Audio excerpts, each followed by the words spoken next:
The Book of Job. Chapter 1. There was a man in the land of Uz, whose name was Job. That man was blameless and upright, and one who feared God and turned away from evil. There were born to him 7 sons and 3 daughters. His possessions also were 7,000 sheep, 3,000 camels, 500 yoke of oxen, 500 female donkeys, and a very great household, so that this man was the greatest of all the children of the East. His sons went and held a feast in the house of each one on his birthday, and they sent and called for their 3 sisters to eat and to drink with them. It was so, when the days of their feasting had run their course, that Job sent and sanctified them, and rose up early in the morning, and offered burnt offerings according to the number of them all. For Job said, "It may be that my sons have sinned and renounced God in their hearts." Job did so continually. Now on the day when God's sons came to present themselves before the Lord, Satan also came among them. The Lord said to Satan, "Where have you come from?" Then Satan answered the Lord, and said, "From going back and forth in the earth, and from walking up and down in it." The Lord said to Satan, "Have you considered my servant Job? For there is no one like him in the earth, a blameless and an upright man, one who fears God and turns away from evil." Then Satan answered the Lord, and said, "Does Job fear God for nothing? Haven't you made a hedge around him, and around his house, and around all that he has on every side? You have blessed the work of his hands, and his substance is increased in the land. But stretch out your hand now, and touch all that he has, and he will renounce you to your face." The Lord said to Satan, "Behold, all that he has is in your power. Only on himself don't stretch out your hand." So Satan went out from the presence of the Lord. It fell on a day when his sons and his daughters were eating and drinking wine in their oldest brother's house, that a messenger came to Job, and said, "The oxen were plowing, and the donkeys feeding beside them, and the Sabeans attacked and took them away. Yes, they have killed the servants with the edge of the sword, and I alone have escaped to tell you." While he was still speaking, another also came and said, "The fire of God has fallen from the sky, and has burned up the sheep and the servants, and consumed them, and I alone have escaped to tell you." While he was still speaking, another also came and said, "The Chaldeans made 3 bands, and swept down on the camels, and have taken them away, yes, and killed the servants with the edge of the sword, and I alone have escaped to tell you." While he was still speaking, there came also another, and said, "Your sons and your daughters were eating and drinking wine in their oldest brother's house, and behold, there came a great wind from the wilderness, and struck the 4 corners of the house, and it fell on the young men, and they are dead. I alone have escaped to tell you." Then Job arose, and tore his robe, and shaved his head, and fell down on the ground, and worshipped. He said, "Naked I came out of my mother's womb, and naked will I return there. The Lord gave, and the Lord has taken away. Blessed be the Lord's name." In all this, Job didn't sin, nor charge God with wrongdoing. Chapter 2. Again, on the day when God's sons came to present themselves before the Lord, Satan came also among them to present himself before the Lord. The Lord said to Satan, "Where have you come from?" Satan answered the Lord and said, "From going back and forth in the earth, and from walking up and down in it." The Lord said to Satan, "Have you considered my servant Job? For there is no one like him in the earth, a blameless and an upright man, one who fears God and turns away from evil. He still maintains his integrity, although you incited me against him, to ruin him without cause." Satan answered the Lord and said, "Skin for skin. Yes, all that a man has, he will give for his life. But stretch out your hand now, and touch his bone and his flesh, and he will renounce you to your face. The Lord said to Satan, Behold, he is in your hand. Only spare his life. So Satan went out from the presence of the Lord, and struck Job with painful sores from the sole of his foot to his head. He took for himself a potsherd to scrape himself with, and he sat among the ashes.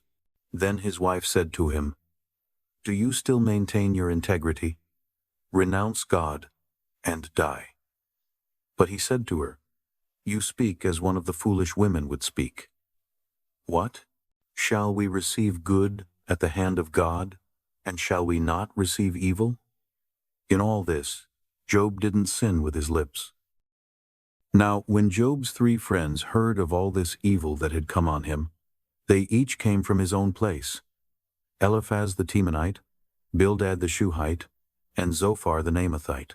And they made an appointment together, to come to sympathize with him and to comfort him. When they lifted up their eyes from a distance and didn't recognize him, they raised their voices and wept. And they each tore his robe and sprinkled dust on their heads toward the sky. So they sat down with him on the ground 7 days and 7 nights, and no one spoke a word to him, for they saw that his grief was very great. Chapter 3. After this, Job opened his mouth and cursed the day of his birth. Job answered, Let the day perish in which I was born, the night which said, There is a boy conceived. Let that day be darkness. Don't let God from above seek for it, neither let the light shine on it. Let darkness and the shadow of death claim it for their own. Let a cloud dwell on it. Let all that makes the day black terrify it. As for that night, let thick darkness seize on it. Let it not rejoice among the days of the year. Let it not come into the number of the months. Behold, let that night be barren. Let no joyful voice come therein. Let them curse it who curse the day, who are ready to rouse up Leviathan. Let the stars of its twilight be dark. Let it look for light, but have none. Neither let it see the eyelids of the morning, because it didn't shut up the doors of my mother's womb, nor did it hide trouble from my eyes. Why didn't I die from the womb? Why didn't I give up the spirit when my mother bore me? Why did the knees receive me? Or why the breast, that I should nurse?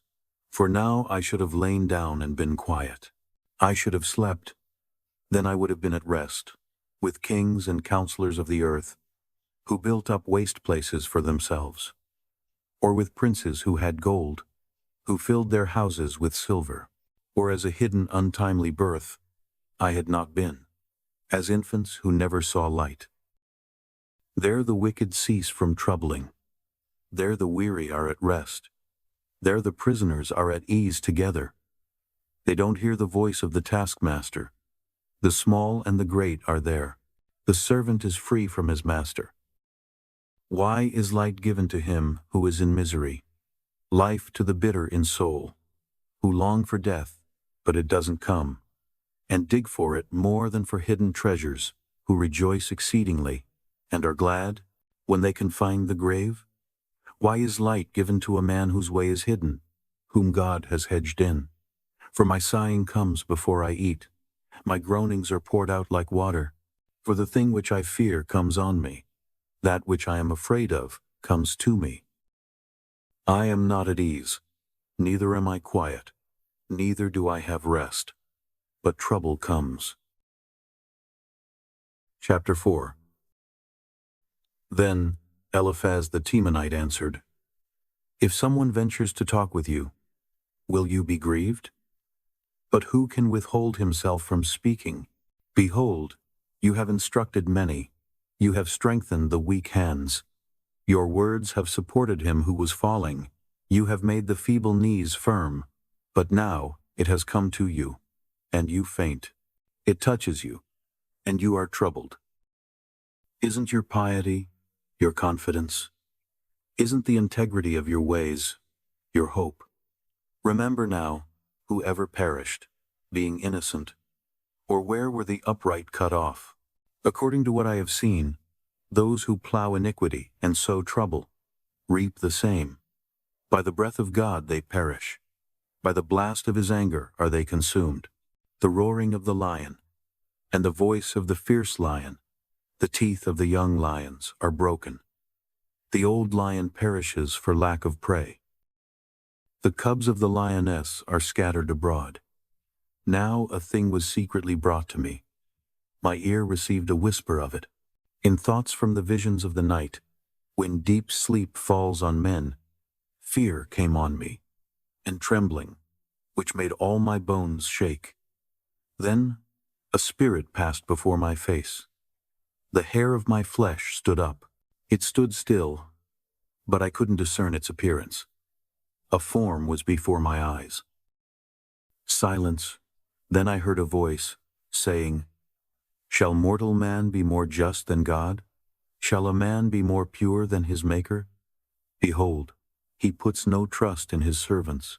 He charges his angels with error. How much more those who dwell in houses of clay, whose foundation is in the dust, who are crushed before the moth? Between morning and evening they are destroyed. They perish forever without any regarding it. Isn't their tent cord plucked up within them? They die, and that without wisdom." Chapter 5. Call now. Is there any who will answer you? To which of the holy ones will you turn? For resentment kills the foolish man, and jealousy kills the simple. I have seen the foolish taking root, but suddenly I cursed his habitation. His children are far from safety. They are crushed in the gate. Neither is there any to deliver them, whose harvest the hungry eat up, and take it even out of the thorns. The snare gapes for their substance. For affliction doesn't come out of the dust, neither does trouble spring out of the ground.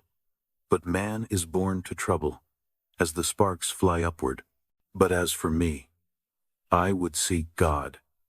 I would commit my cause to God, who does great things that can't be fathomed, marvelous things without number, who gives rain on the earth, and sends waters on the fields, so that he sets up on high those who are low, those who mourn are exalted to safety. He frustrates the plans of the crafty, so that their hands can't perform their enterprise. He takes the wise in their own craftiness. The counsel of the cunning is carried headlong. They meet with darkness in the daytime, and grope at noonday as in the night. But he saves from the sword of their mouth, even the needy from the hand of the mighty. So the poor has hope, and injustice shuts her mouth. Behold, happy is the man whom God corrects. Therefore do not despise the chastening of the Almighty, for he wounds and binds up. He injures and his hands make whole. He will deliver you in 6 troubles. Yes, in 7 no evil will touch you. In famine he will redeem you from death. In war, from the power of the sword. You will be hidden from the scourge of the tongue. Neither will you be afraid of destruction when it comes. You will laugh at destruction and famine. Neither will you be afraid of the animals of the earth. For you will be allied with the stones of the field. The animals of the field will be at peace with you. You will know that your tent is in peace. You will visit your fold and will miss nothing. You will know also that your offspring will be great, your offspring as the grass of the earth. You will come to your grave in a full age, like a shock of grain comes in its season. Behold, we have researched it. It is so. Hear it, and know it for your good. Chapter 6. Then Job answered, "Oh, that my anguish were weighed, and all my calamity laid in the balances. For now it would be heavier than the sand of the seas, therefore my words have been rash. For the arrows of the Almighty are within me. My spirit drinks up their poison. The terrors of God set themselves in array against me. Does the wild donkey bray when he has grass?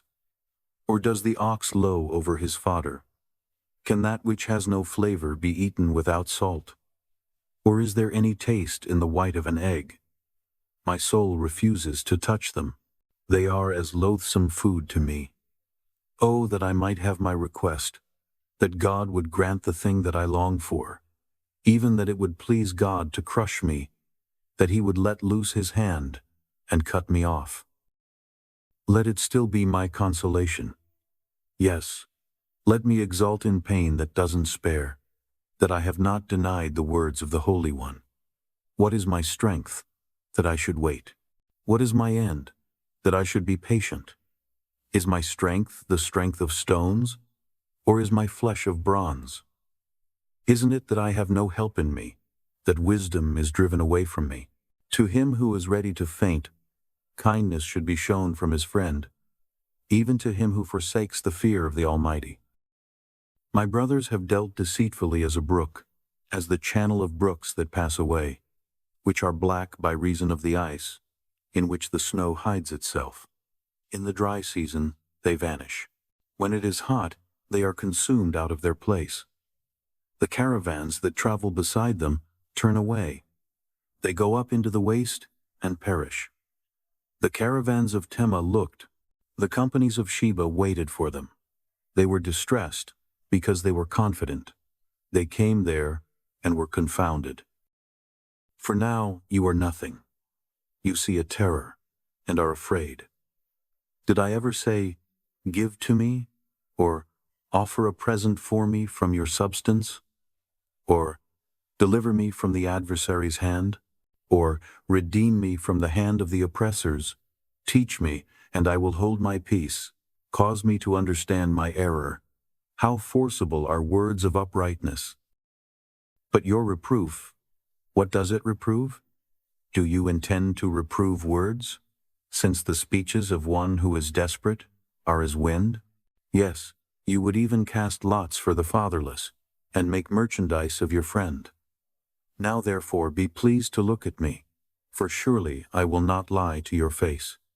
Please return. Let there be no injustice. Yes, return again. My cause is righteous. Is there injustice on my tongue? Can't my taste discern mischievous things? Chapter 7. Isn't a man forced to labor on earth? Aren't his days like the days of a hired hand? As a servant who earnestly desires the shadow, as a hireling who looks for his wages, so I am made to possess months of misery. Wearisome nights are appointed to me. When I lie down, I say, "When will I arise, and the night be gone?" I toss and turn until the dawning of the day. My flesh is clothed with worms and clods of dust. My skin closes up and breaks out afresh. My days are swifter than a weaver's shuttle, and are spent without hope. Oh, remember that my life is a breath. My eye will no more see good. The eye of him who sees me will see me no more. Your eyes will be on me, but I will not be. As the cloud is consumed and vanishes away, so he who goes down to Sheol will come up no more.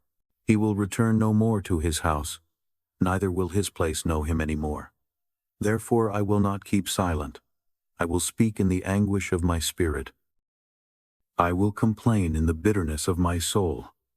Am I a sea or a sea monster, that you put a guard over me?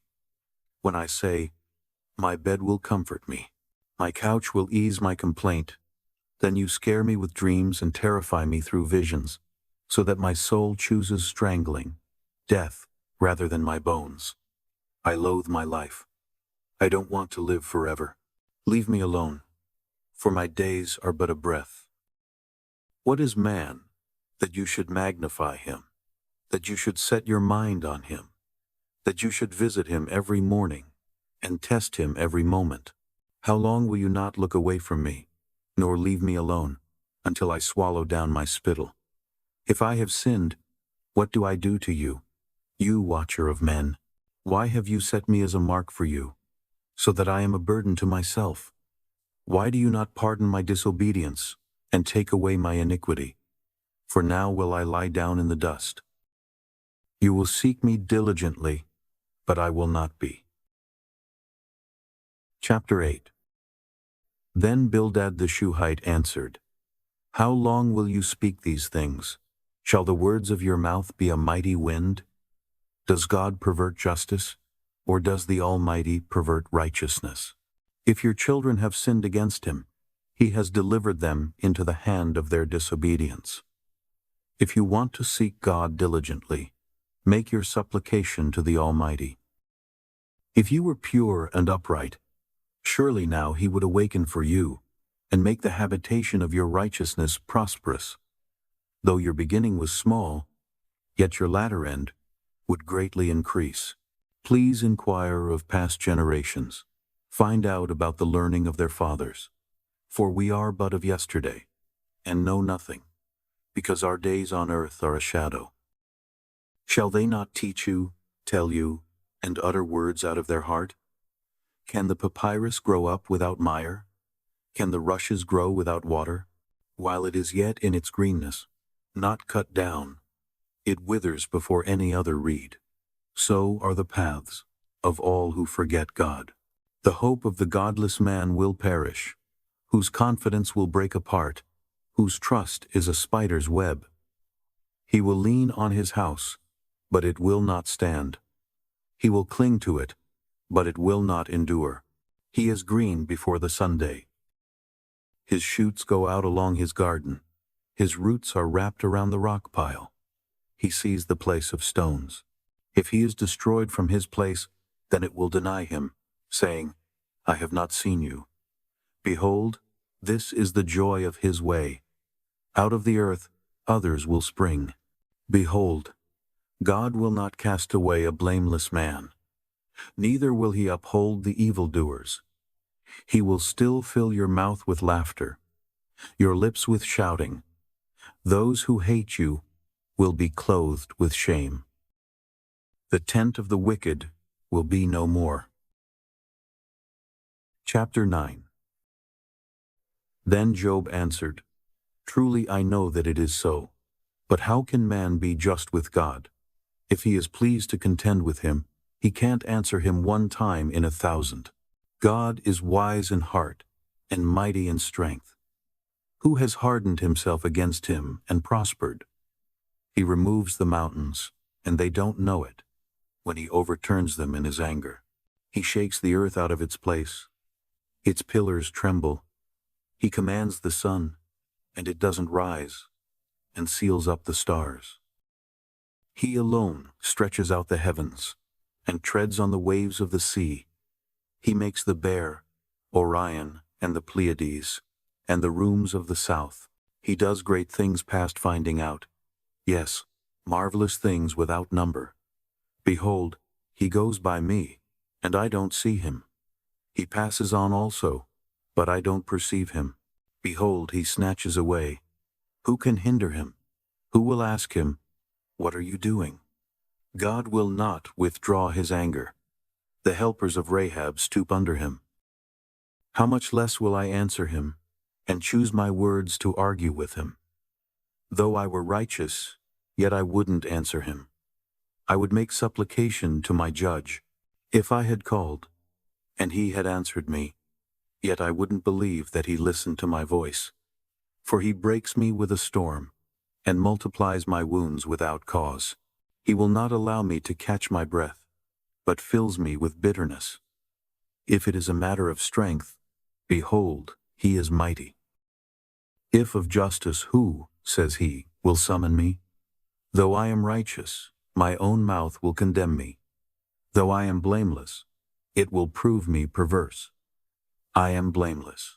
I don't respect myself. I despise my life. It is all the same. Therefore I say he destroys the blameless and the wicked.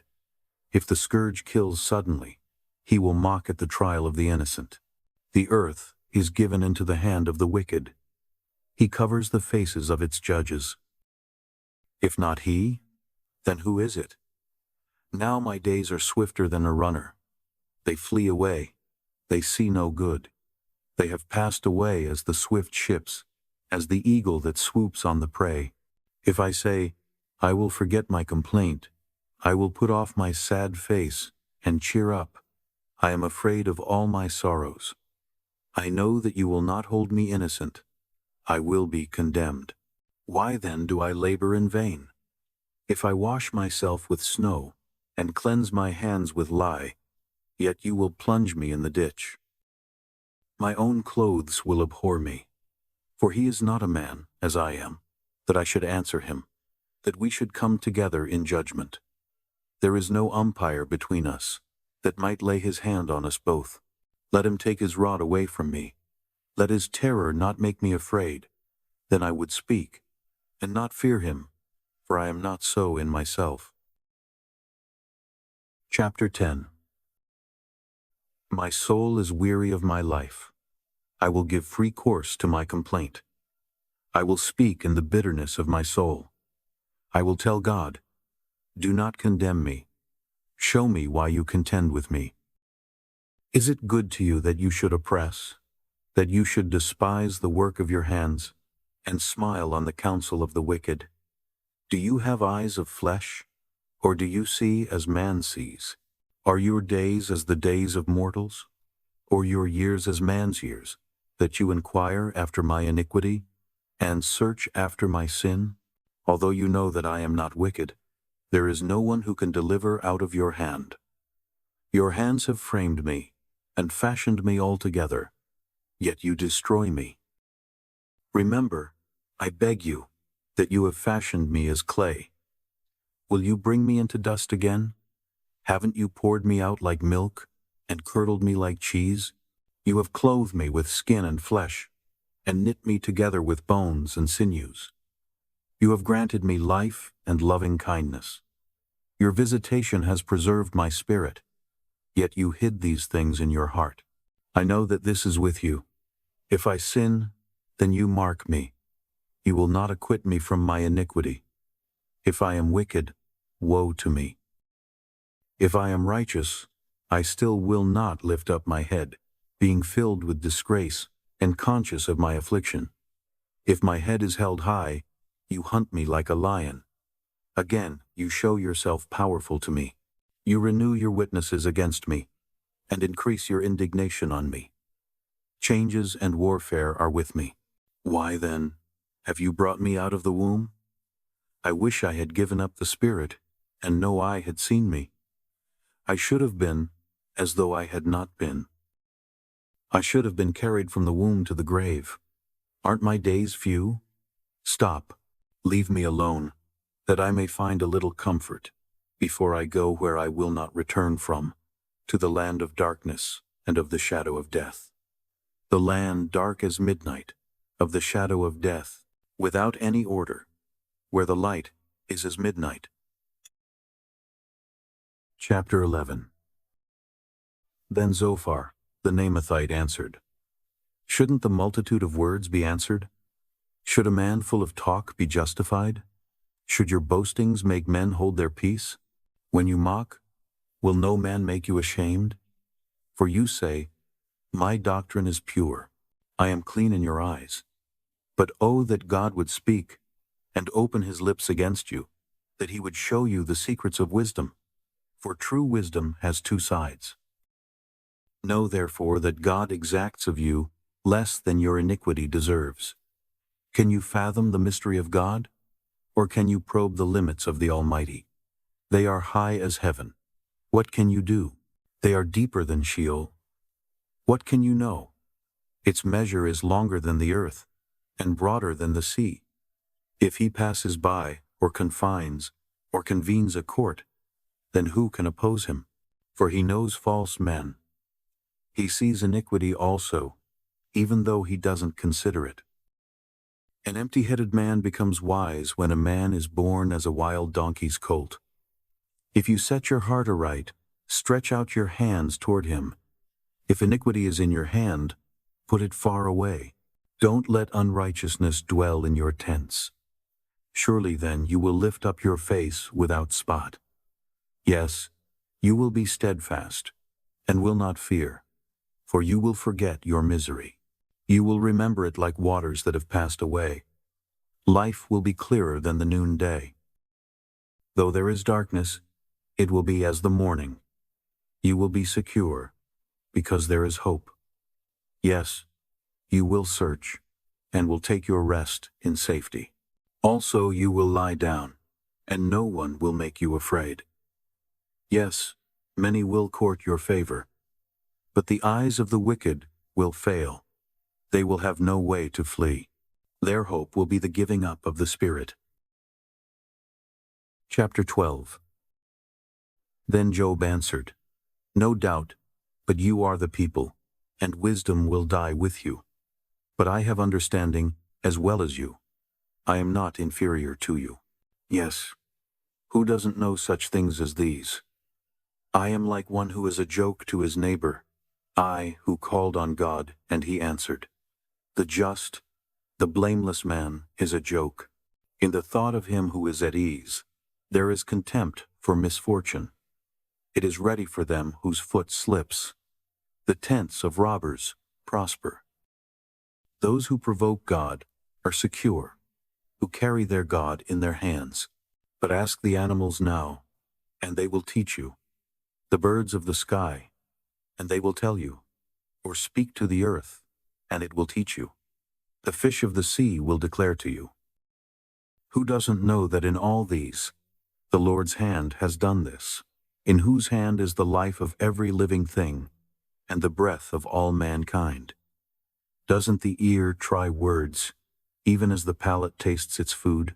With aged men is wisdom, in length of days understanding. With God is wisdom and might. He has counsel and understanding. Behold, he breaks down, and it can't be built again. He imprisons a man, and there can be no release.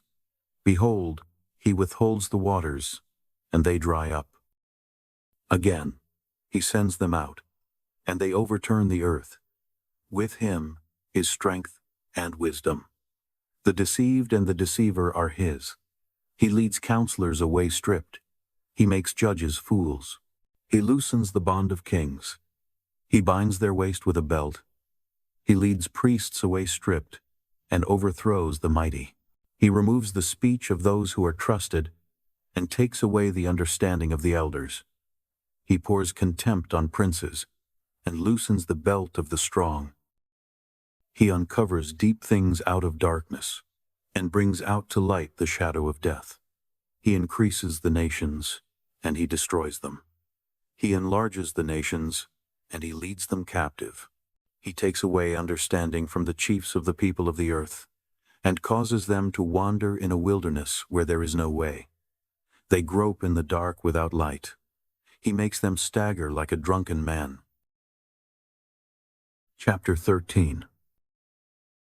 Behold, my eye has seen all this, my ear has heard and understood it.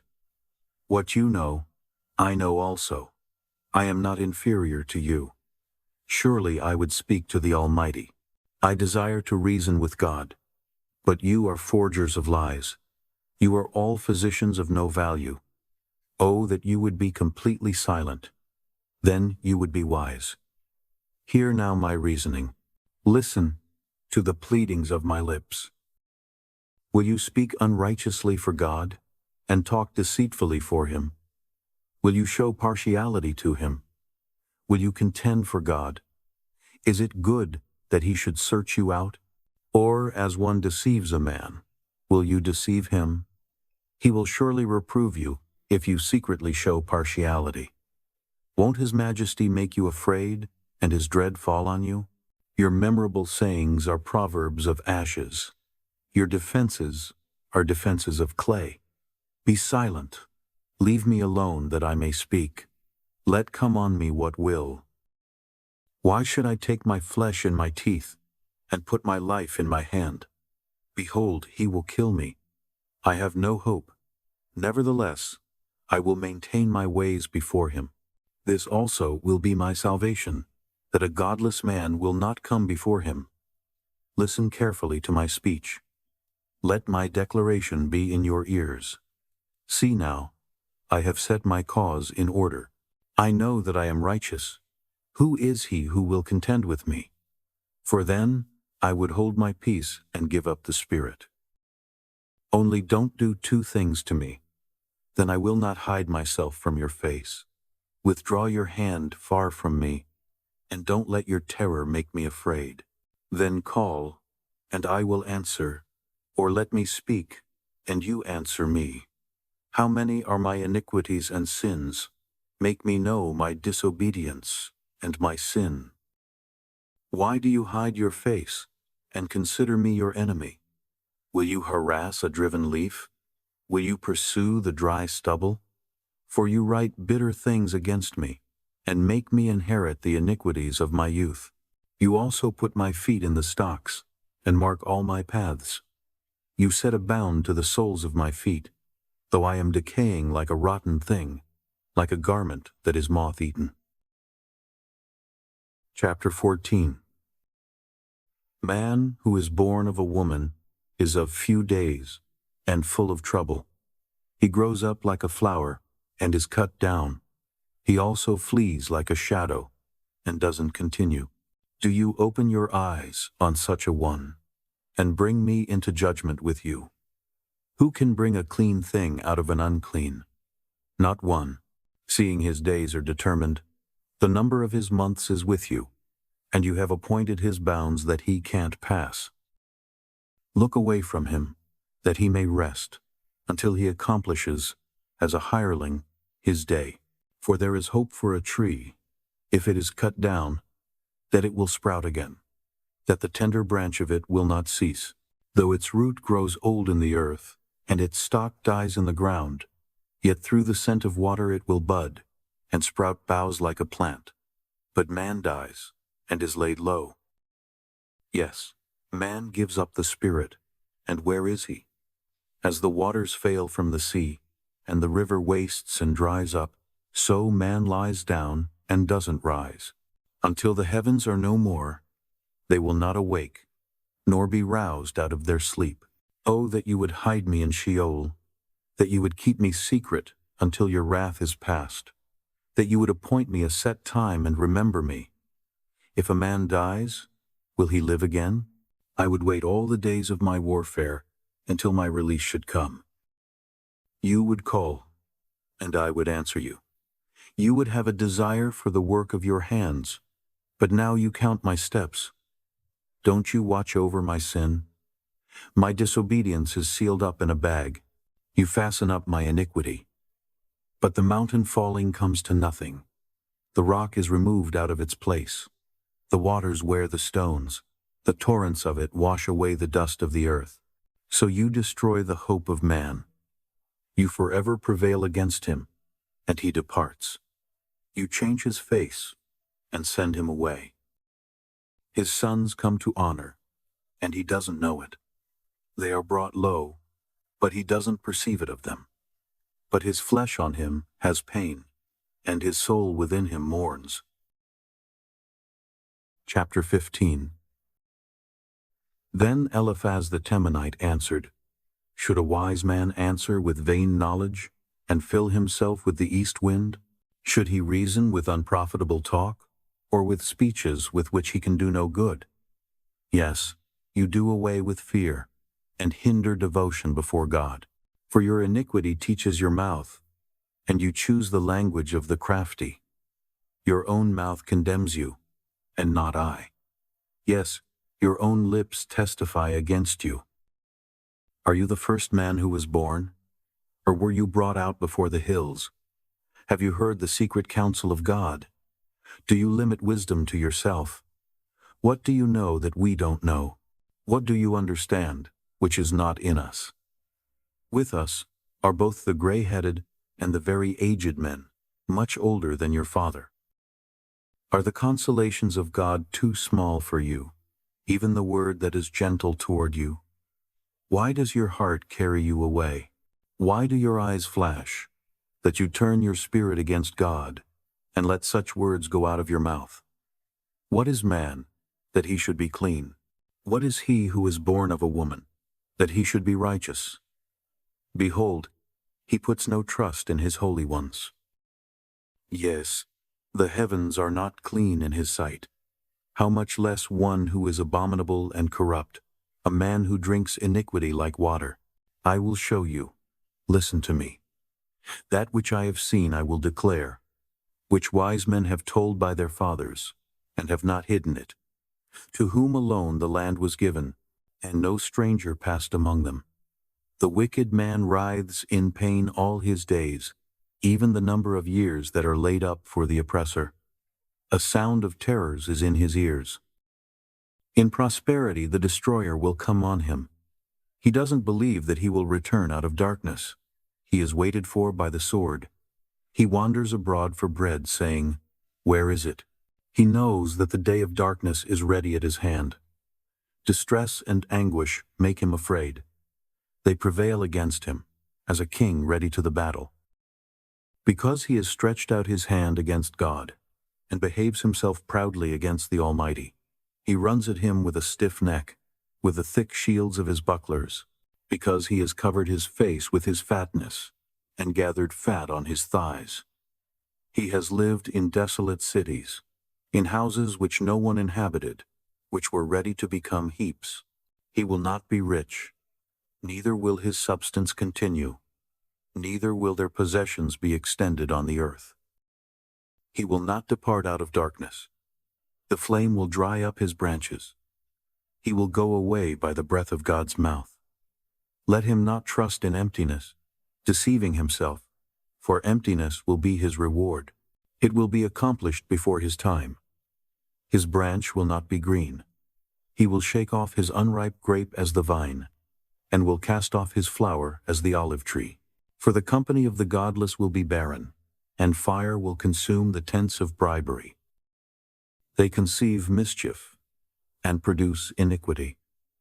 Their heart prepares deceit. Chapter 16.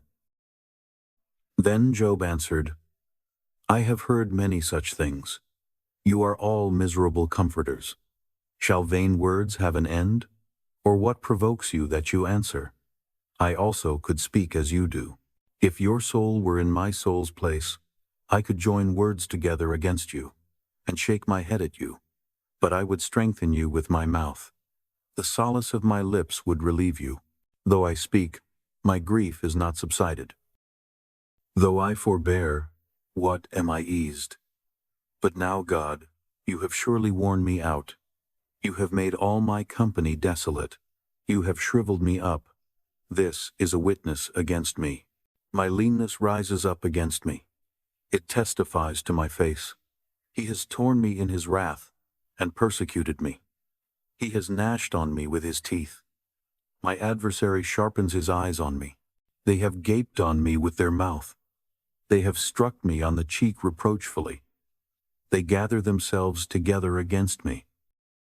God delivers me to the ungodly, and casts me into the hands of the wicked. I was at ease, and he broke me apart. Yes, he has taken me by the neck, and dashed me to pieces. He has also set me up for his target. His archers surround me. He splits my kidneys apart, and does not spare. He pours out my bile on the ground. He breaks me with breach on breach. He runs at me like a giant. I have sewed sackcloth on my skin, and have thrust my horn in the dust. My face is red with weeping. Deep darkness is on my eyelids, although there is no violence in my hands, and my prayer is pure. Earth, don't cover my blood. Let my cry have no place to rest. Even now, behold, my witness is in heaven. He who vouches for me is on high. My friends scoff at me.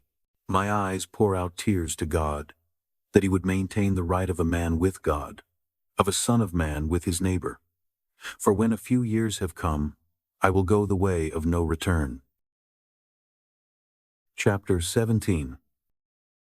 My spirit is consumed. My days are extinct, and the grave is ready for me. Surely there are mockers with me. My eye dwells on their provocation. Now give a pledge. Be collateral for me with yourself. Who is there who will strike hands with me? For you have hidden their heart from understanding. Therefore you will not exalt them. He who denounces his friends for plunder, even the eyes of his children will fail. But he has made me a byword of the people. They spit in my face. My eye also is dim by reason of sorrow. All my members are as a shadow. Upright men will be astonished at this. The innocent will stir himself up against the godless, yet the righteous will hold to his way. He who has clean hands will grow stronger and stronger. But as for you all, come back. I will not find a wise man among you. My days are past. My plans are broken off, as are the thoughts of my heart. They change the night into day, saying, the light is near, in the presence of darkness. If I look for Sheol as my house, if I have spread my couch in the darkness, if I have said to corruption, you are my father, and to the worm my mother and my sister, where then is my hope? As for my hope, who will see it? Shall it go down with me to the gates of Sheol, or descend together into the dust? Chapter 18. Then Bildad the Shuhite answered, how long will you hunt for words? Consider, and afterwards we will speak. Why are we counted as animals, which have become unclean in your sight? You who tear yourself in your anger, will the earth be forsaken for you? Or will the rock be removed out of its place? Yes, the light of the wicked will be put out. The spark of his fire won't shine. The light will be dark in his tent. His lamp above him will be put out. The steps of his strength will be shortened. His own counsel will cast him down. For he is cast into a net by his own feet, and he wanders into its mesh. A snare will take him by the heel. A trap will catch him. A noose is hidden for him in the ground. A trap for him on the path. Terrors will make him afraid on every side, and will chase him at his heels. His strength will be famished. Calamity will be ready at his side. The members of his body will be devoured. The firstborn of death will devour his members. He will be rooted out of the security of his tent. He will be brought to the king of terrors. There will dwell in his tent that which is none of his. Sulfur will be scattered on his habitation. His roots will be dried up beneath. His branch will be cut off above. His memory will perish from the earth. He will have no name in the street. He will be driven from light into darkness and chased out of the world. He will have neither son nor grandson among his people, nor any remaining where he lived. Those who come after will be astonished at his day, as those who went before were frightened. Surely such are the dwellings of the unrighteous. This is the place of him who doesn't know God. Chapter 19. Then Job answered, how long will you torment me and crush me with words? You have reproached me 10 times. You aren't ashamed that you attack me. If it is true that I have erred, my error remains with myself.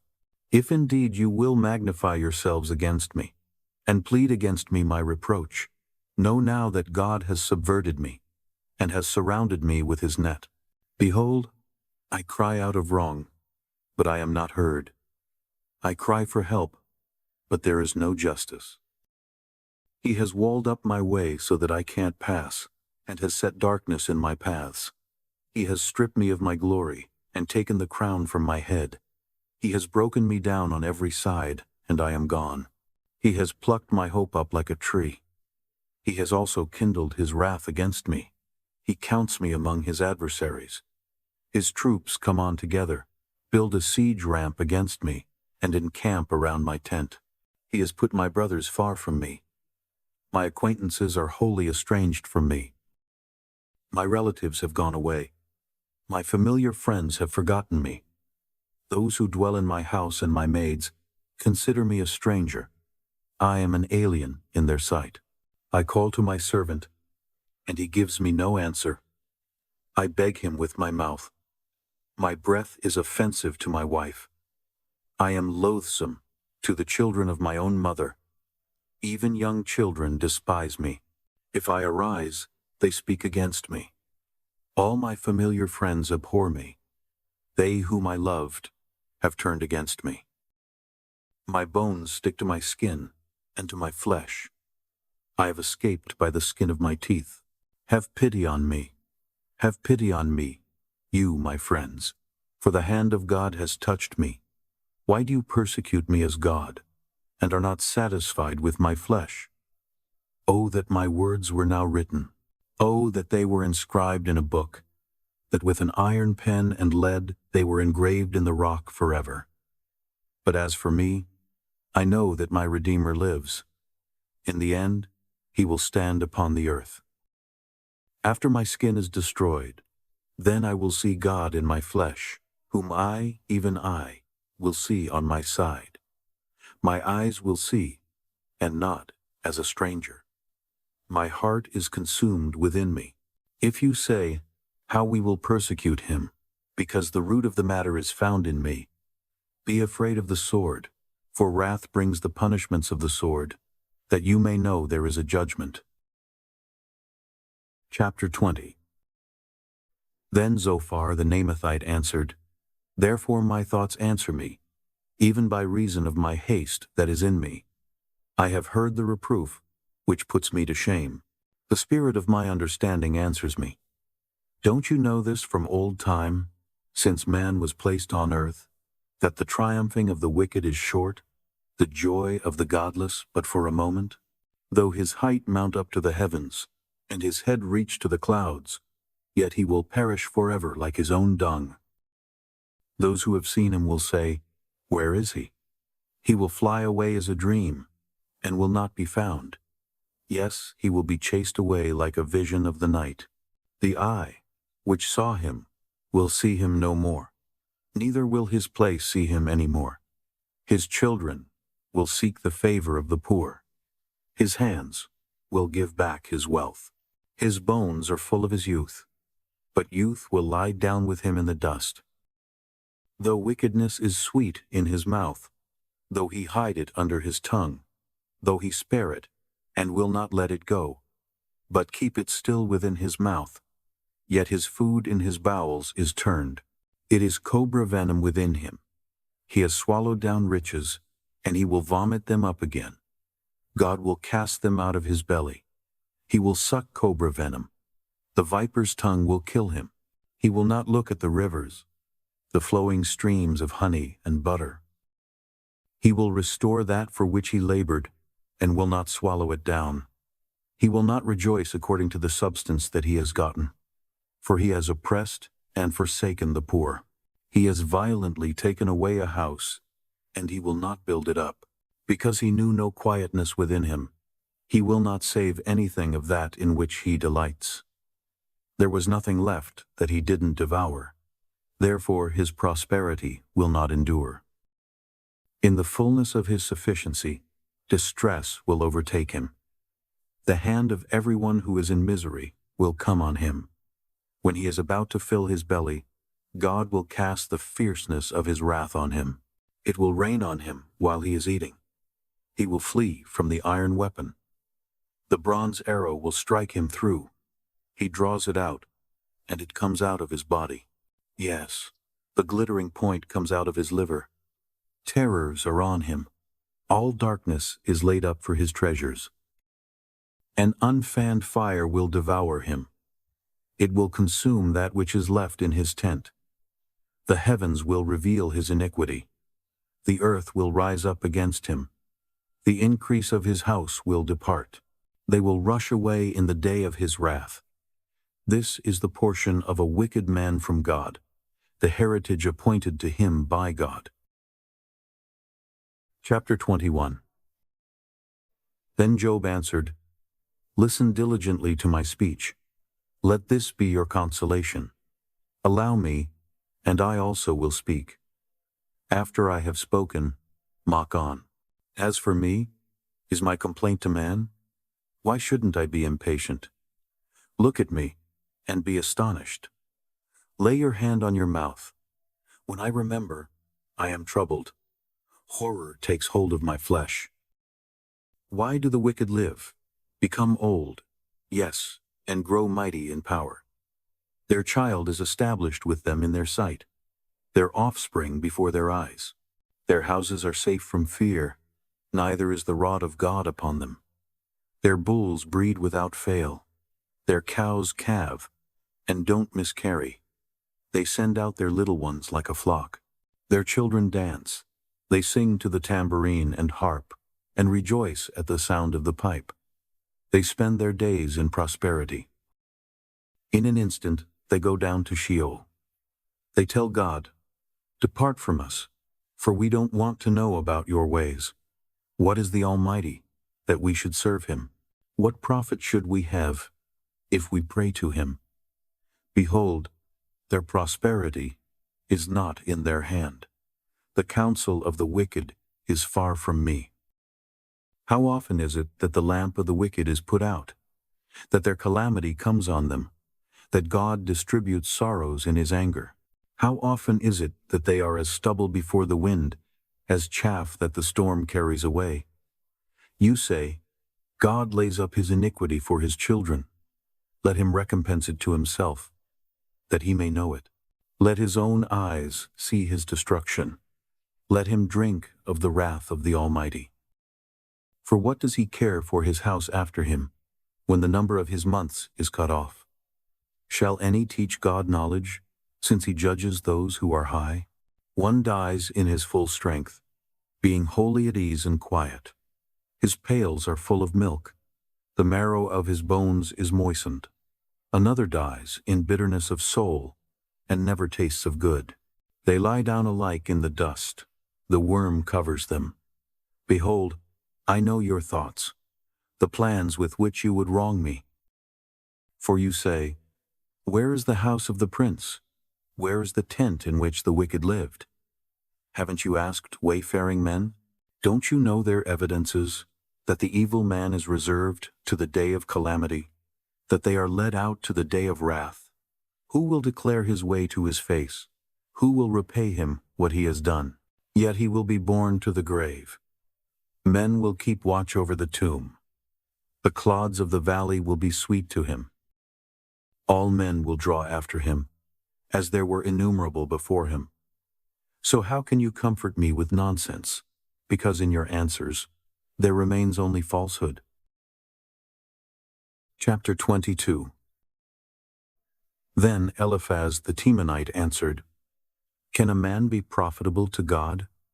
Surely he who is wise is profitable to himself. Is it any pleasure to the Almighty that you are righteous? Or does it benefit him that you make your ways perfect? Is it for your piety that he reproves you, that he enters with you into judgment? Isn't your wickedness great? Neither is there any end to your iniquities. For you have taken pledges from your brother for nothing, and stripped the naked of their clothing. You haven't given water to the weary to drink, and you have withheld bread from the hungry. But as for the mighty man, he had the earth. The honorable man, he lived in it. You have sent widows away empty, and the arms of the fatherless have been broken. Therefore snares are around you. Sudden fear troubles you, or darkness, so that you cannot see, and floods of waters cover you. Isn't God in the heights of heaven? See the height of the stars, how high they are? You say, "What does God know? Can he judge through the thick darkness?" Thick clouds are a covering to him, so that he doesn't see. He walks on the vault of the sky. Will you keep the old way, which wicked men have trodden, who were snatched away before their time, whose foundation was poured out as a stream, who said to God, "Depart from us"? And, "What can the Almighty do for us?" Yet he filled their houses with good things. But the counsel of the wicked is far from me. The righteous see it, and are glad. The innocent ridicule them, saying, "Surely those who rose up against us are cut off. The fire has consumed their remnant." Acquaint yourself with him now, and be at peace. By it good will come to you. Please receive instruction from his mouth, and lay up his words in your heart. If you return to the Almighty, you will be built up. If you put away unrighteousness far from your tents, lay your treasure in the dust, the gold of Ophir among the stones of the brooks. The Almighty will be your treasure, and precious silver to you. For then you will delight yourself in the Almighty, and will lift up your face to God. You will make your prayer to Him, and He will hear you. You will pay your vows. You will also decree a thing, and it will be established to you. Light will shine on your ways. When they cast down, He will say, "Be lifted up." He will save the humble person. He will even deliver him who is not innocent. Yes, he will be delivered through the cleanness of your hands. Chapter 23. Then Job answered, "Even today my complaint is rebellious. His hand is heavy in spite of my groaning. Oh, that I knew where I might find him, that I might come even to his seat. I would set my cause in order before him, and fill my mouth with arguments. I would know the words which he would answer me, and understand what he would tell me. Would he contend with me in the greatness of his power? No, but he would listen to me. There the upright might reason with him, so I should be delivered forever from my judge. If I go east, he is not there. If I go west, I can't find him. He works to the north, but I can't see him. He turns south, but I can't catch a glimpse of him. But he knows the way that I take. When he has tried me, I will come out like gold. My foot has held fast to his steps. I have kept his way, and not turned away.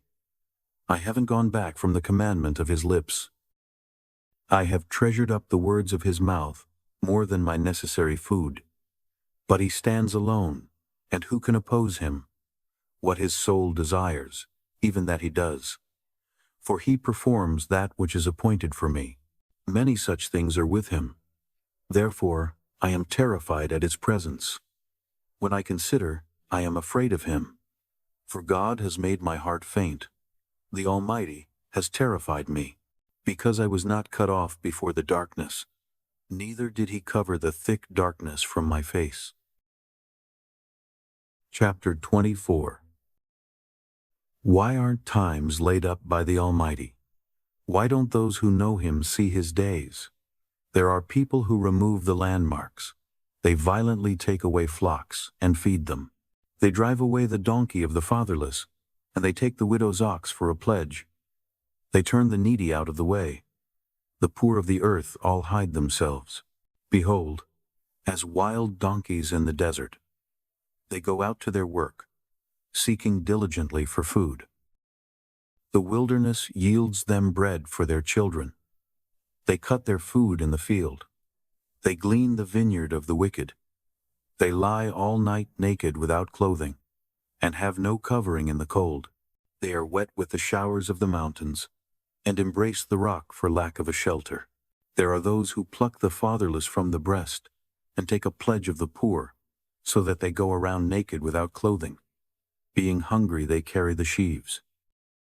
They make oil within the walls of these men. They tread winepresses and suffer thirst. From out of the populous city, men groan. The soul of the wounded cries out, yet God doesn't regard the folly.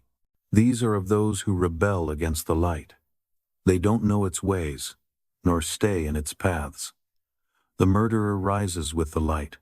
He kills the poor and needy. In the night, he is like a thief. The eye also of the adulterer waits for the twilight, saying, "No eye will see me." He disguises his face. In the dark, they dig through houses. They shut themselves up in the daytime. They don't know the light. For the morning is to all of them like thick darkness, for they know the terrors of the thick darkness. They are foam on the surface of the waters. Their portion is cursed in the earth. They don't turn into the way of the vineyards. Drought and heat consume the snow waters. So does Sheol those who have sinned. The womb will forget him. The worm will feed sweetly on him. He will be no more remembered. Unrighteousness will be broken as a tree. He devours the barren who don't bear. He shows no kindness to the widow. Yet God preserves the mighty by his power. He rises up who has no assurance of life. God gives them security, and they rest in it. His eyes are on their ways. They are exalted. Yet a little while, and they are gone. Yes, they are brought low. They are taken out of the way as all others, and are cut off as the tops of the ears of grain. If it isn't so now, who will prove me a liar and make my speech worth nothing? Chapter 25. Then Bildad the Shuhite answered, Dominion and fear are with him. He makes peace in his high places. Can his armies be counted? On whom does his light not arise? How then can man be just with God? Or how can he who was born of a woman be clean? Behold, even the moon has no brightness, and the stars are not pure in his sight. How much less man who is a worm, and the Son of Man who is a worm. Chapter 26. Then Job answered, How have you helped him who is without power? How have you saved the arm that has no strength? How have you counseled him who has no wisdom, and plentifully declared sound knowledge? To whom have you uttered words? Whose spirit came out of you? The departed spirits tremble, those beneath the waters, and all that live in them.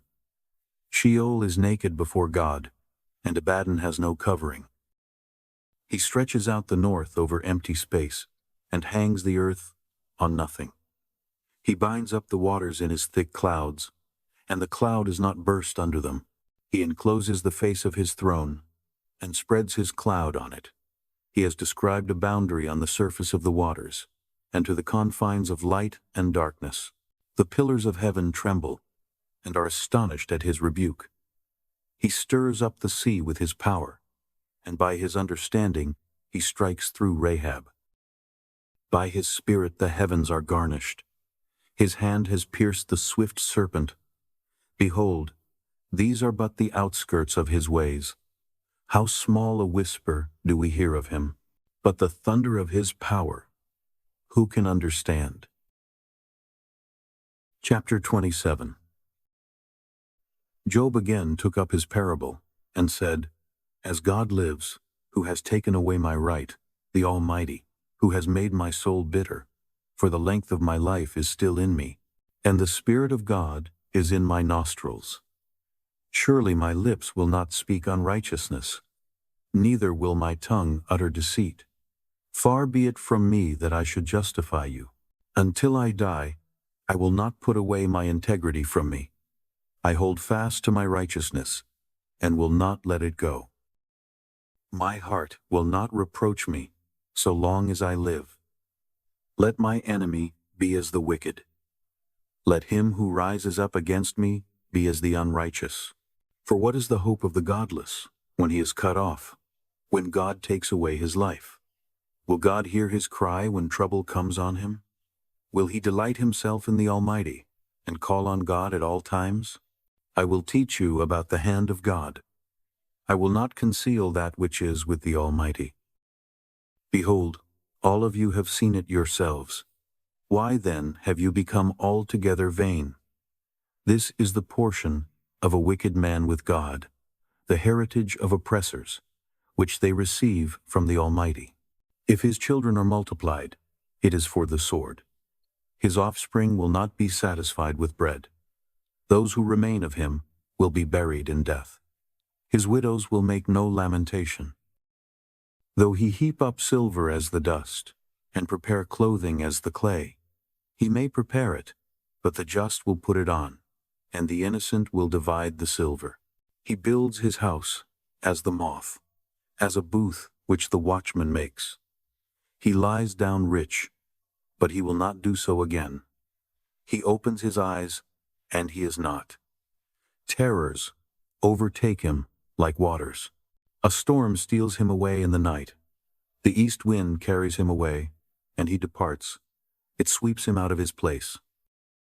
For it hurls at him, and does not spare, as he flees away from his hand. Men will clap their hands at him, and will hiss him out of his place. Chapter 28. Surely there is a mine for silver, and a place for gold which they refine. Iron is taken out of the earth, and copper is smelted out of the ore. Man sets an end to darkness, and searches out, to the furthest bound, the stones of obscurity and of thick darkness. He breaks open a shaft away from where people live. They are forgotten by the foot. They hang far from men. They swing back and forth. As for the earth, out of it comes bread. Underneath it is turned up as it were by fire. Sapphires come from its rocks. It has dust of gold. That path no bird of prey knows, neither has the falcon's eye seen it. The proud animals have not trodden it, nor has the fierce lion passed by there. He puts his hand on the flinty rock, and he overturns the mountains by the roots. He cuts out channels among the rocks.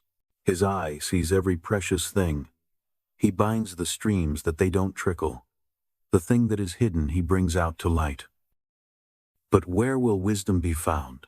Where is the place of understanding? Man doesn't know its price, and it isn't found in the land of the living.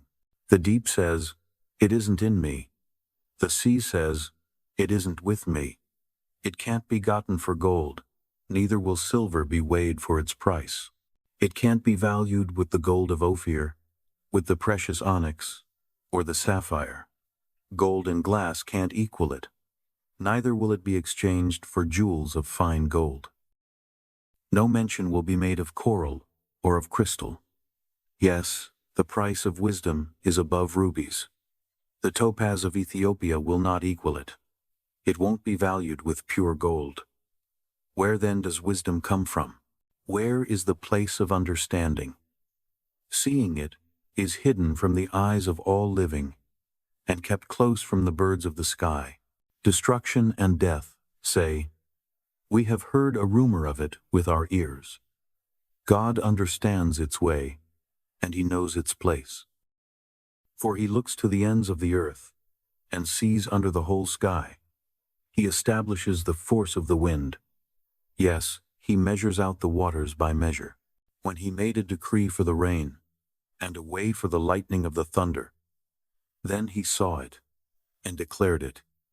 He established it, yes, and searched it out. To man he said, "Behold, the fear of the Lord, that is wisdom. To depart from evil is understanding." Chapter 29. Job again took up his parable, and said, "Oh, that I were as in the months of old, as in the days when God watched over me, when his lamp shone on my head, and by his light I walked through darkness, as I was in my prime, when the friendship of God was in my tent, when the Almighty was yet with me, and my children were around me, when my steps were washed with butter, and the rock poured out streams of oil for me, when I went out to the city gate, when I prepared my seat in the street. The young men saw me and hid themselves. The aged rose up and stood. The princes refrained from talking, and laid their hand on their mouth. The voice of the nobles was hushed, and their tongue stuck to the roof of their mouth. For when the ear heard me, then it blessed me, and when the eye saw me, it commended me, because I delivered the poor who cried, and the fatherless also, who had no one to help him. The blessing of him who was ready to perish came on me, and I caused the widow's heart to sing for joy. I put on righteousness, and it clothed me. My justice was as a robe and a diadem. I was eyes to the blind, and feet to the lame. I was a father to the needy. I researched the cause of him whom I didn't know. I broke the jaws of the unrighteous, and plucked the prey out of his teeth. Then I said, I will die in my own house. I will count my days as the sand. My root is spread out to the waters. The dew lies all night on my branch. My glory is fresh in me. My bow is renewed in my hand.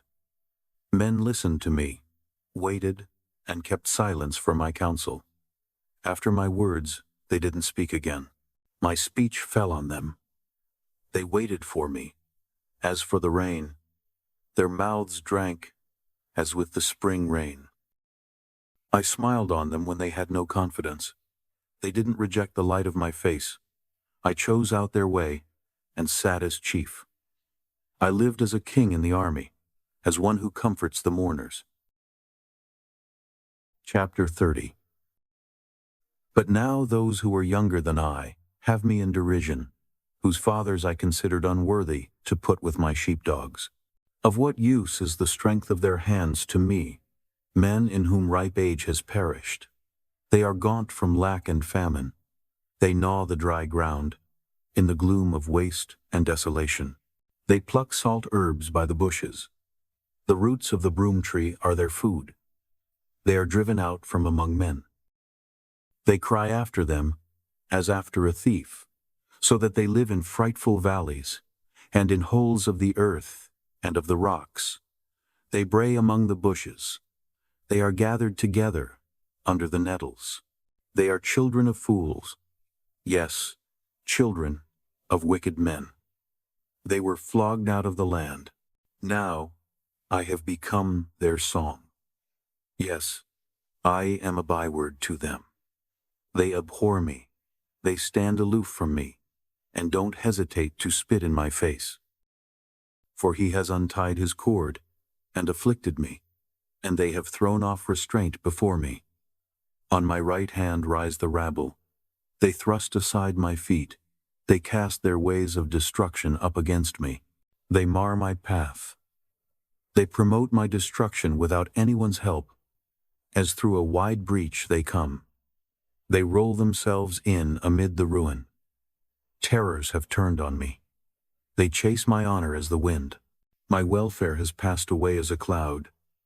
Now my soul is poured out within me. Days of affliction have taken hold of me. In the night season my bones are pierced in me, and the pains that gnaw me take no rest. My garment is disfigured by great force. It binds me about as the collar of my tunic. He has cast me into the mire. I have become like dust and ashes. I cry to you, and you do not answer me. I stand up, and you gaze at me. You have turned to be cruel to me. With the might of your hand you persecute me. You lift me up to the wind, and drive me with it. You dissolve me in the storm, for I know that you will bring me to death, to the house appointed for all living. However, doesn't one stretch out a hand in his fall, or in his calamity therefore cry for help? Didn't I weep for him who was in trouble? Wasn't my soul grieved for the needy? When I looked for good, then evil came. When I waited for light, darkness came. My heart is troubled and doesn't rest. Days of affliction have come on me. I go mourning without the Sunday. I stand up in the assembly and cry for help. I am a brother to jackals and a companion to ostriches. My skin grows black and peels from me. My bones are burned with heat. Therefore my harp has turned to mourning, and my pipe into the voice of those who weep. Chapter 31. I made a covenant with my eyes. How then should I look lustfully at a young woman? For what is the portion from God above, and the heritage from the Almighty on high? Is it not calamity to the unrighteous, and disaster to the workers of iniquity? Doesn't he see my ways, and count all my steps? If I have walked with falsehood, and my foot has hurried to deceit, let me be weighed in an even balance, that God may know my integrity.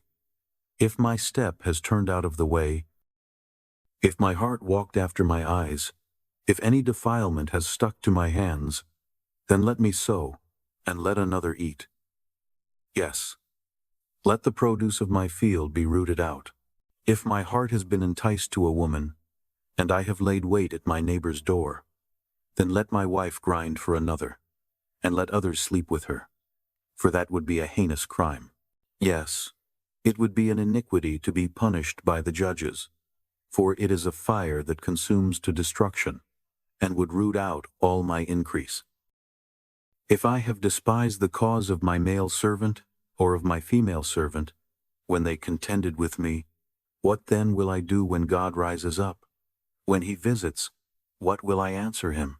Didn't he who made me in the womb make him? Didn't one fashion us in the womb? if I have withheld the poor from their desire, or have caused the eyes of the widow to fail, or have eaten my morsel alone, and the fatherless has not eaten of it. No, from my youth he grew up with me as with a father. I have guided her from my mother's womb. If I have seen any perish for want of clothing, or that the needy had no covering, if his heart hasn't blessed me, if he hasn't been warmed with my sheep's fleece, if I have lifted up my hand against the fatherless, because I saw my help in the gate, then let my shoulder fall from the shoulder blade, and my arm be broken from the bone. For calamity from God is a terror to me. Because of his majesty, I can do nothing. If I have made gold my hope, and have said to the fine gold, you are my confidence, if I have rejoiced because my wealth was great, and because my hand had gotten much, if I have seen the sun when it shined, or the moon moving in splendor, and my heart has been secretly enticed, and my hand threw a kiss from my mouth, this also would be an iniquity to be punished by the judges, for I would have denied the God who is above. If I have rejoiced at the destruction of him who hated me, or lifted up myself when evil found him, I have certainly not allowed my mouth to sin by asking his life with a curse. If the men of my tent have not said, who can find one who has not been filled with his meat? The foreigner has not camped in the street, but I have opened my doors to the traveler. If, like Adam, I have covered my transgressions, by hiding my iniquity in my heart, because I feared the great multitude, and the contempt of families terrified me, so that I kept silence, and didn't go out of the door, oh, that I had one to hear me. Behold, here is my signature. Let the Almighty answer me. Let the accuser write my indictment. Surely I would carry it on my shoulder, and I would bind it to me as a crown. I would declare to him the number of my steps. I would go near to him like a prince. If my land cries out against me, and its furrows weep together, if I have eaten its fruits without money, or have caused its owners to lose their life, let briars grow instead of wheat, and stinkweed instead of barley. The words of Job are ended. Chapter 32. So these three men ceased to answer Job, because he was righteous in his own eyes. Then the wrath of Elihu the son of Barachel, the Buzite, of the family of Ram, was kindled against Job. His wrath was kindled because he justified himself rather than God. Also his wrath was kindled against his three friends, because they had found no answer, and yet had condemned Job.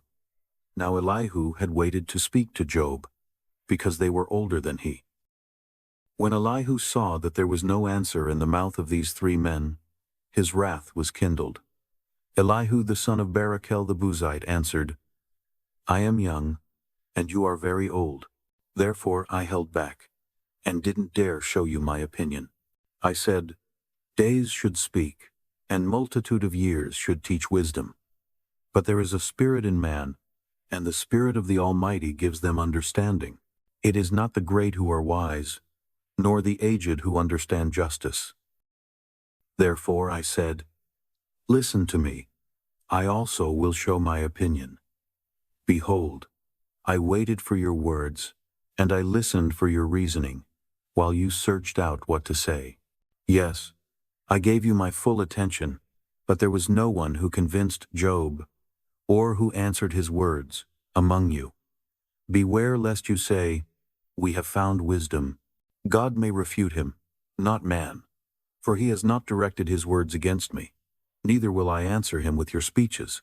They are amazed, they answer no more. They don't have a word to say. Shall I wait, because they don't speak? Because they stand still, and answer no more? I also will answer my part, and I also will show my opinion. For I am full of words. The spirit within me constrains me. Behold, my breast is as wine which has no vent. Like new wineskins, it is ready to burst. I will speak, that I may be refreshed. I will open my lips and answer. Please don't let me respect any man's person, neither will I give flattering titles to any man. for I don't know how to give flattering titles, or else my Maker would soon take me away. Chapter 33. However, Job, please hear my speech, and listen to all my words. See now, I have opened my mouth. My tongue has spoken in my mouth. My words will utter the uprightness of my heart. That which my lips know they will speak sincerely. The Spirit of God has made me, and the breath of the Almighty gives me life. If you can, answer me. Set your words in order before me, and stand up. Behold, I am toward God, even as you are. I am also formed out of the clay. Behold, my terror will not make you afraid, neither will my pressure be heavy on you. Surely you have spoken in my hearing. I have heard the voice of your words, saying, I am clean, without disobedience. I am innocent, neither is there iniquity in me. Behold, he finds occasions against me. He counts me for his enemy. He puts my feet in the stocks. He marks all my paths. Behold, I will answer you. In this you are not just, for God is greater than man. Why do you strive against him? Because he doesn't give account of any of his matters. For God speaks once, yes, twice, though man pays no attention. In a dream, in a vision of the night, when deep sleep falls on men, in slumbering on the bed, then he opens the ears of men, and seals their instruction, that he may withdraw man from his purpose, and hide pride from man. He keeps back his soul from the pit, and his life from perishing by the sword. He is chastened also with pain on his bed, with continual strife in his bones, so that his life abhors bread, and his soul dainty food. His flesh is so consumed away that it can't be seen. His bones that were not seen stick out. Yes, his soul draws near to the pit, and his life to the destroyers. If there is beside him an angel, an interpreter, one among 1,000, to show to man what is right for him, then God is gracious to him, and says, Deliver him from going down to the pit. I have found a ransom. His flesh will be fresher than a child's. He returns to the days of his youth. He prays to God, and he is favorable to him, so that he sees his face with joy. He restores to man his righteousness. He sings before men, and says, I have sinned, and perverted that which was right, and it didn't profit me. He has redeemed my soul from going into the pit. My life will see the light.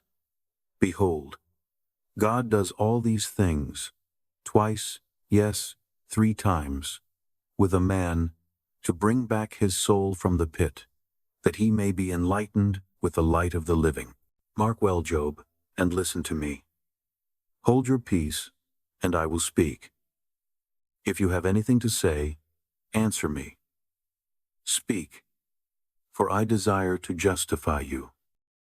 If not, listen to me. Hold your peace, and I will teach you wisdom.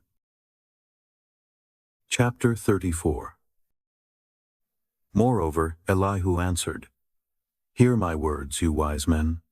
Give ear to me, you who have knowledge. For the ear tries words, as the palate tastes food. Let us choose for us that which is right. Let us know among ourselves what is good. For Job has said, I am righteous. God has taken away my right. Notwithstanding my right, I am considered a liar. My wound is incurable, though I am without disobedience. What man is like Job, who drinks scorn like water, who goes in company with the workers of iniquity, and walks with wicked men? For he has said, It profits a man nothing that he should delight himself with God. Therefore listen to me, you men of understanding. Far be it from God, that he should do wickedness, from the Almighty, that he should commit iniquity. For the work of a man he will give to him, and cause every man to find according to his ways. Yes, surely, God will not do wickedly, neither will the Almighty pervert justice. Who put him in charge of the earth? Or who has appointed him over the whole world? If he set his heart on himself, if he gathered to himself his spirit and his breath, all flesh would perish together, and man would turn again to dust. If now you have understanding, hear this. Listen to the voice of my words. Should even one who hates justice govern?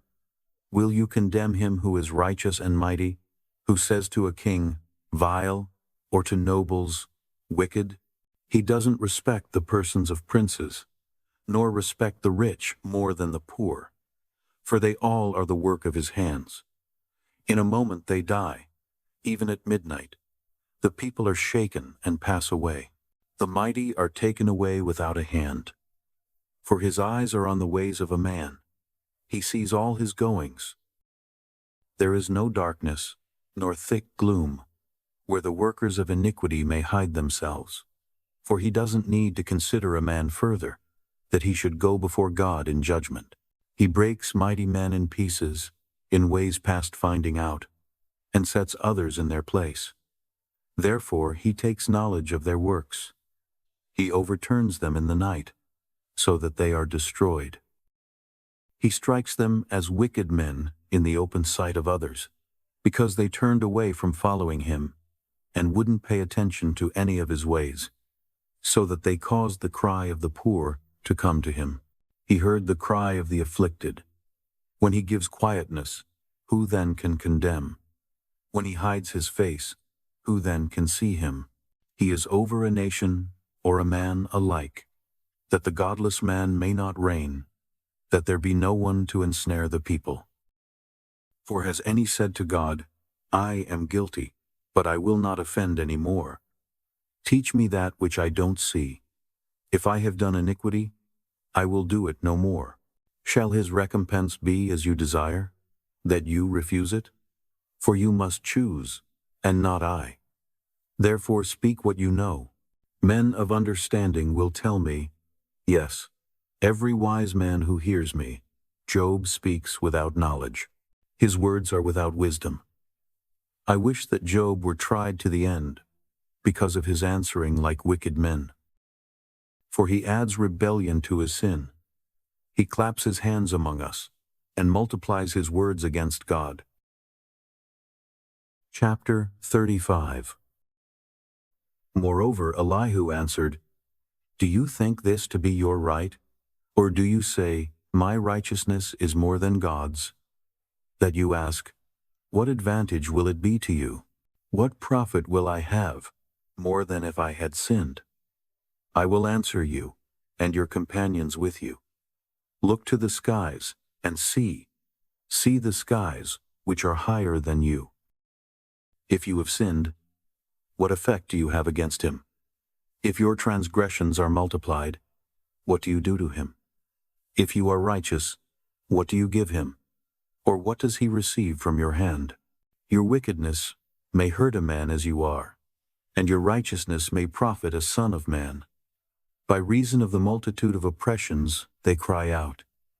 They cry for help by reason of the arm of the mighty.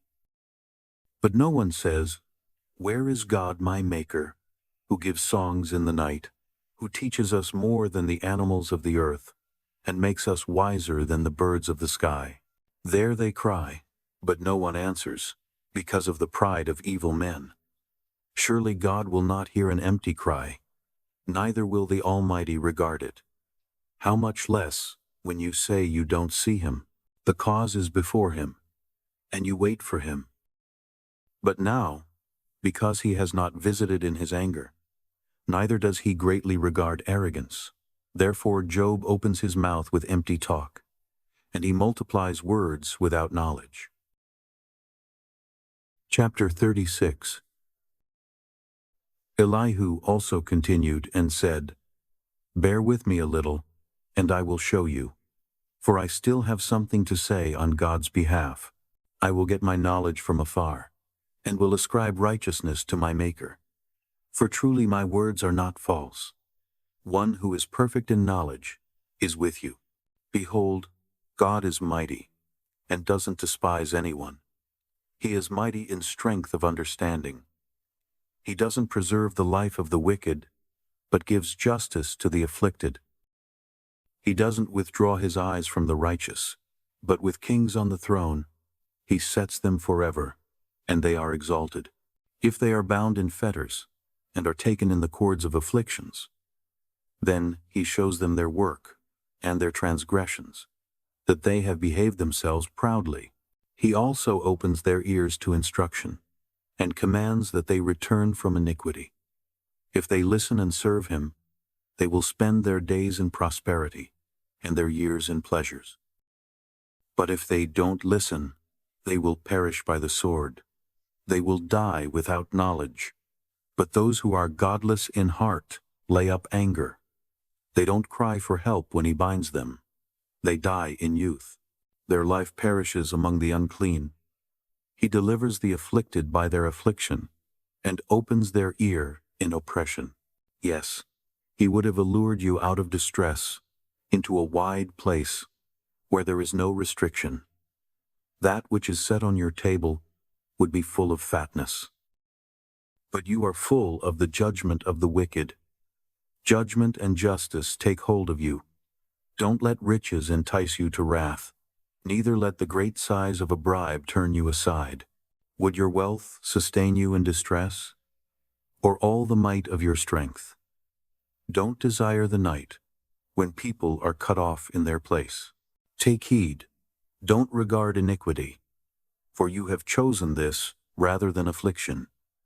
Behold, God is exalted in his power. Who is a teacher like him? Who has prescribed his way for him?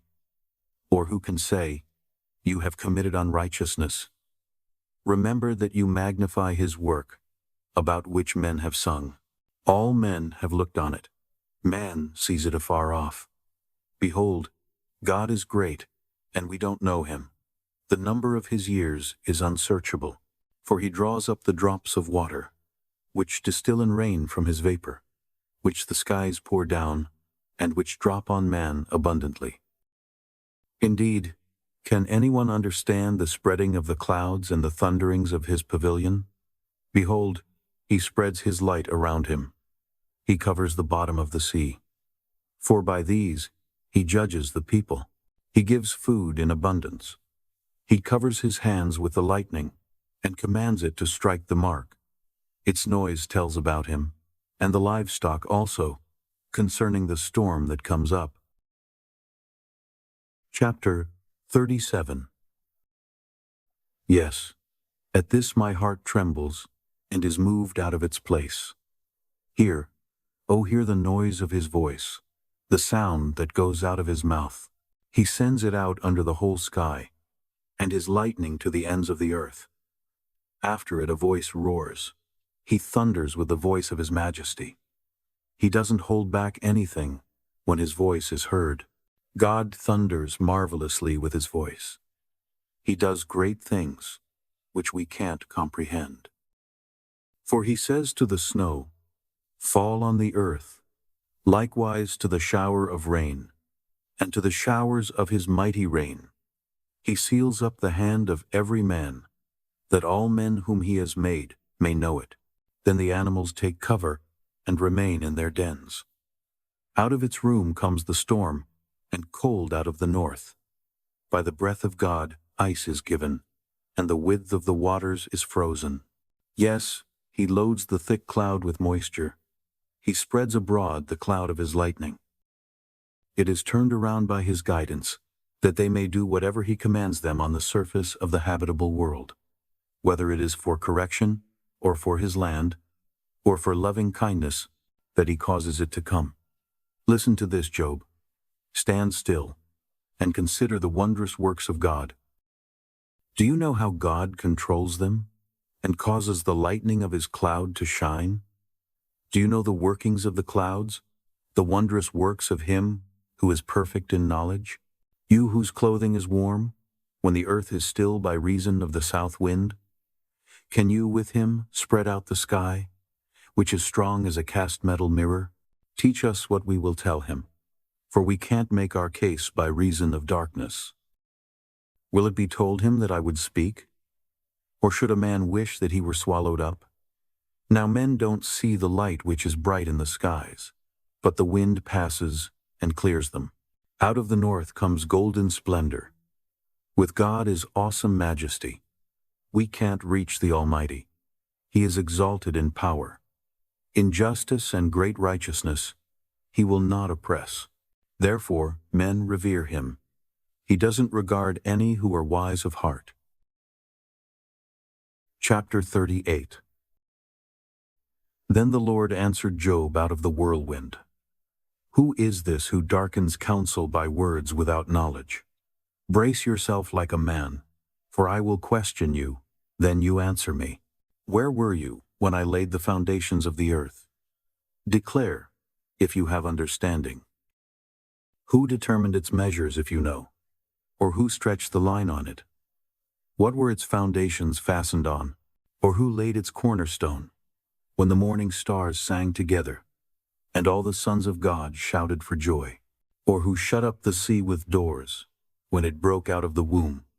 When I made clouds its garment, and wrapped it in thick darkness, marked out for it my bound, set bars and doors, and said, You may come here, but no further.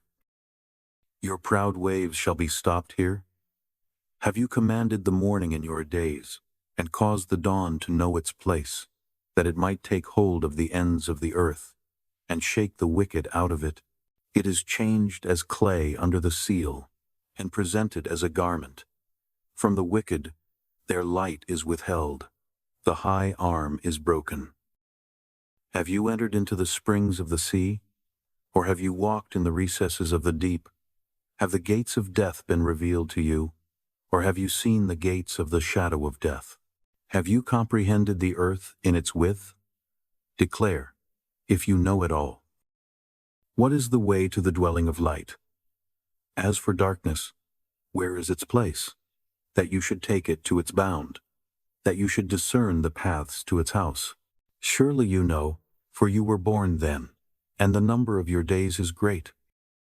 Have you entered the storehouses of the snow? Or have you seen the storehouses of the hail, which I have reserved against the time of trouble, against the day of battle and war? By what way is the lightning distributed, or the east wind scattered on the earth? Who has cut a channel for the flood water, or the path for the thunderstorm, to cause it to rain on a land where there is no man, on the wilderness, in which there is no man, to satisfy the waste and desolate ground, to cause the tender grass to grow? Does the rain have a father? Or who fathers the drops of dew? Whose womb did the ice come out of? Who has given birth to the gray frost of the sky? The waters become hard, like stone, when the surface of the deep is frozen. Can you bind the cluster of the Pleiades, or loosen the cords of Orion? Can you lead the constellations out in their season? Or can you guide the bear with her cubs? Do you know the laws of the heavens? Can you establish its dominion over the earth? Can you lift up your voice to the clouds, that abundance of waters may cover you? Can you send out lightnings, that they may go? Do they report to you? Here we are. Who has put wisdom in the inward parts? Or who has given understanding to the mind? Who can count the clouds by wisdom? Or who can pour out the containers of the sky, when the dust runs into a mass, and the clods of earth stick together? Can you hunt the prey for the lioness, or satisfy the appetite of the young lions, when they crouch in their dens, and lie in wait in the thicket? Who provides for the raven his prey, when his young ones cry to God, and wander for lack of food? Chapter 39. Do you know the time when the mountain goats give birth? Do you watch when the doe bears fawns? Can you count the months that they fulfill? Or do you know the time when they give birth? They bow themselves. They bear their young. They end their labor pains. Their young ones become strong. They grow up in the open field. They go out and don't return again.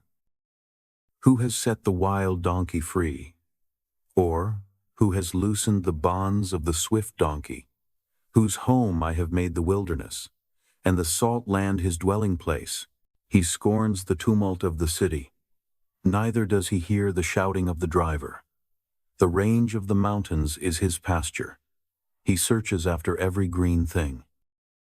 Will the wild ox be content to serve you, or will he stay by your feeding trough? Can you hold the wild ox in the furrow with his harness, or will he till the valleys after you? Will you trust him, because his strength is great, or will you leave to him your labor? Will you confide in him, that he will bring home your seed, and gather the grain of your threshing floor? The wings of the ostrich wave proudly, but are they the feathers and plumage of love? For she leaves her eggs on the earth, warms them in the dust, and forgets that the foot may crush them, or that the wild animal may trample them. She deals harshly with her young ones, as if they were not hers. Though her labor is in vain, she is without fear, because God has deprived her of wisdom, neither has he imparted to her understanding. When she lifts up herself on high, she scorns the horse and his rider. Have you given the horse might? Have you clothed his neck with a quivering mane? Have you made him to leap as a locust? The glory of his snorting is awesome. He paws in the valley and rejoices in his strength. He goes out to meet the armed men. He mocks at fear and is not dismayed, neither does he turn back from the sword. The quiver rattles against him, the flashing spear and the javelin. He eats up the ground with fierceness and rage. Neither does he stand still at the sound of the trumpet. As often as the trumpet sounds, he snorts, "Aha!" He smells the battle afar off, the thunder of the captains, and the shouting. Is it by your wisdom that the hawk soars and stretches her wings toward the south? Is it at your command that the eagle mounts up and makes his nest on high? On the cliff he dwells and makes his home, on the point of the cliff and the stronghold. From there he spies out the prey. His eyes see it afar off. His young ones also suck up blood. Where the slain are, there he is. Chapter 40. Moreover, the Lord answered Job, "Shall he who argues contend with the Almighty? He who argues with God, let him answer it." Then Job answered the Lord, "Behold, I am of small account. What will I answer you? I lay my hand on my mouth. I have spoken once, and I will not answer. Yes, twice, but I will proceed no further." Then the Lord answered Job out of the whirlwind, "Now brace yourself like a man. I will question you, and you will answer me. Will you even annul my judgment? Will you condemn me, that you may be justified? Or do you have an arm like God? Can you thunder with a voice like him? Now deck yourself with excellency and dignity. Array yourself with honor and majesty. Pour out the fury of your anger. Look at everyone who is proud, and bring him low. Look at everyone who is proud, and humble him. Crush the wicked in their place. Hide them in the dust together. Bind their faces in the hidden place. Then I will also admit to you that your own right hand can save you. See now Behemoth, which I made as well as you. He eats grass as an ox. Look now, his strength is in his thighs. His force is in the muscles of his belly. He moves his tail like a cedar. The sinews of his thighs are knit together. His bones are like tubes of bronze. His limbs are like bars of iron. He is the chief of the ways of God. He who made him gives him his sword. Surely the mountains produce food for him, where all the animals of the field play. He lies under the lotus trees, in the covert of the reed and the marsh. The lotuses cover him with their shade. The willows of the brook surround him. Behold, if a river overflows, he doesn't tremble. He is confident, though the Jordan swells even to his mouth. Shall any take him when he is on the watch, or pierce through his nose with a snare? Chapter 41. Can you draw out Leviathan with a fishhook, or press down his tongue with a cord? Can you put a rope into his nose, or pierce his jaw through with a hook? Will he make many petitions to you, or will he speak soft words to you? Will he make a covenant with you, that you should take him for a servant forever? Will you play with him as with a bird, or will you bind him for your girls? Will traders barter for him? Will they part him among the merchants? Can you fill his skin with barbed irons, or his head with fish spears? Lay your hand on him, remember the battle, and do so no more. Behold, the hope of him is in vain. Won't one be cast down even at the sight of him? None is so fierce that he dare stir him up. Who then is he who can stand before me? Who has first given to me, that I should repay him? Everything under the heavens is mine. I will not keep silence concerning his limbs, nor his mighty strength, nor his goodly frame. Who can strip off his outer garment? Who will come within his jaws? Who can open the doors of his face? Around his teeth is terror. Strong scales are his pride, shut up together with a close seal. One is so near to another, that no air can come between them. They are joined to one another. They stick together, so that they can't be pulled apart. His sneezing flashes out light. His eyes are like the eyelids of the morning. Out of his mouth go burning torches. Sparks of fire leap out. Out of his nostrils a smoke goes, as of a boiling pot over a fire of reeds. His breath kindles coals. A flame goes out of his mouth. There is strength in his neck. Terror dances before him. The flakes of his flesh are joined together. They are firm on him. They can't be moved. His heart is as firm as a stone. Yes, firm as the lower millstone. When he raises himself up, the mighty are afraid. They retreat before his thrashing. If one attacks him with the sword, it can't prevail, nor the spear, the dart, nor the pointed shaft. He counts iron as straw, and bronze as rotten wood. The arrow can't make him flee. Sling stones are like chaff to him. Clubs are counted as stubble. He laughs at the rushing of the javelin. His undersides are like sharp potsherds, leaving a trail in the mud like a threshing sledge. He makes the deep to boil like a pot. He makes the sea like a pot of ointment. He makes a path shine after him. One would think the deep had white hair. On earth there is not his equal that is made without fear. He sees everything that is high.